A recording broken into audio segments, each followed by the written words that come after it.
It's great to have you here. So talk to us just about how you think tech specifically is positioned at this point and what you make of the fact that the S&P has notched 17 record highs since the start of the year. Yeah, it really has been a relentless rally here, and that's great. But of course, we always know that there is no market moves in a straight line, and at some point soon, I think we're getting ripe here for a little bit of a pullback. I mean, if you look at some of the on the technical basis, you look like the SMH, which is the semiconductor ETF, that is the most overbought on its relative strength index. Its weekly relative strength index (RSI) chart. It has been in many years. In fact, it's about equal to the most overbought it's been in a decade. And the same thing for Nvidia, which is the most overbought on its weekly RSI chart ever. Now, remember last year, Nvidia had an unbelievable year, one of the best years for any stock ever, and yet it still saw a 20% pullback before it rallied further. So again, I'm not saying that we're seeing suddenly at a major top here, but I do think we're at a level where we're probably going to see some sort of a pullback soon, especially with interest rates starting to inch back up again. Matt, zeroing in on Nvidia, what causes these slight pullbacks like we're seeing today? And then what causes the quickness of the recovery that Nvidia seems to have every single time? Well, I mean, it's just this. It's kind of the Pavlov's dog. It's just every single dip has been bought immediately, and at some point soon, I think that's going to change a little bit. Again, we have whether it's something that's very overbought on a technical basis, but we have a lot of tech stocks that are getting quite expensive. I know Nvidia. I mean, and it's 37 times forward earnings after its most recent rally, but it's also 37 times sales, so that it can still be considered expensive. More importantly, though, I mean, I understand that the issue that where people say Nvidia is still fairly valued, but Advanced Micro Devices, SMCI, Microsoft, they're all very expensive on a historical basis. So I think at some point soon we have to pull back, and that will be normal. That will be healthy. But I do think it's going to be something that's going to last more than just a couple of days and just a few percent. Matt, what do you think of market sentiment right now? Because when you take a look at the reaction that we saw play out in the market yesterday, we saw another record close here for the market despite that high inflation print that we got before the bell. Is the market a bit too optimistic still that the Fed is going to cut in June?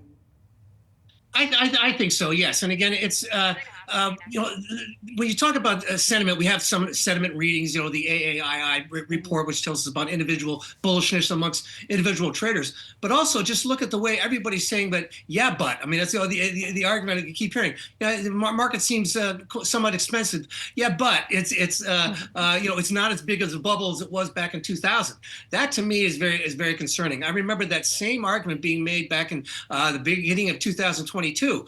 I mean, just because a bubble isn't as big as it is as the biggest one of all time doesn't mean it can't pull back. And to be honest with you, I think it would be healthy, normal and healthy for the market to pull back, because if we ever do get to that kind of a bubble kind of thing that we saw 25 years ago, that's going to present some major problems. So I do think that investors need to be very careful about chasing some of these names up at these levels. Matt, how big of a pullback are you expecting?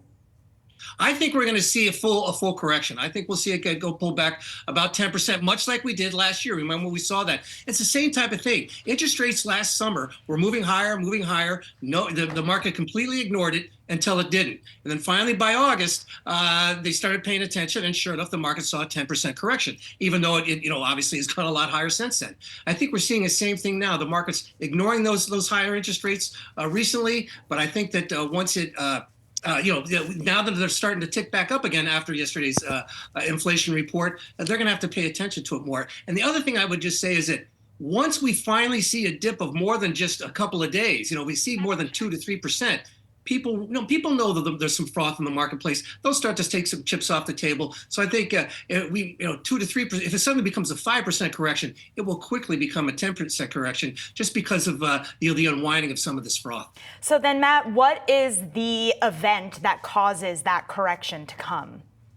Well, we don't always need a specific event, and we certainly didn't get that in 2000 when that. Well, again, I'm not calling for a major top like we saw at that time, but sometimes things can just roll over. But I am concerned about, number one, this situation with the interest rates moving higher. Number two, we have this meeting on Monday. This is, NVIDIA's having their developers conference. And do we get a sell the news reaction to that? I mean, this could be the thing that could take it even higher. So I don't want to, so people don't get short here. That's not what I'm saying. I'm just saying be careful about chasing. But again, remember what happened last year with NVIDIA's earnings. In May, they reported really good earnings and the stock just exploded higher for another couple of months. They reported just as good in numbers, even slightly better in August, and yet the stock got a sell the news reaction where it rolled back over, again, because interest rates were moving up a little bit. So be careful. We'll see what happens early next week to see how to react to this developers conference that starts on Monday. I've heard people describing that developers conference already as a festival for AI. So I'm thinking it's probably going to be a bit of a more to come for the rally there, Matt, but really appreciate your insights there. Thank you so much, Matt Maley, for joining us early this morning here.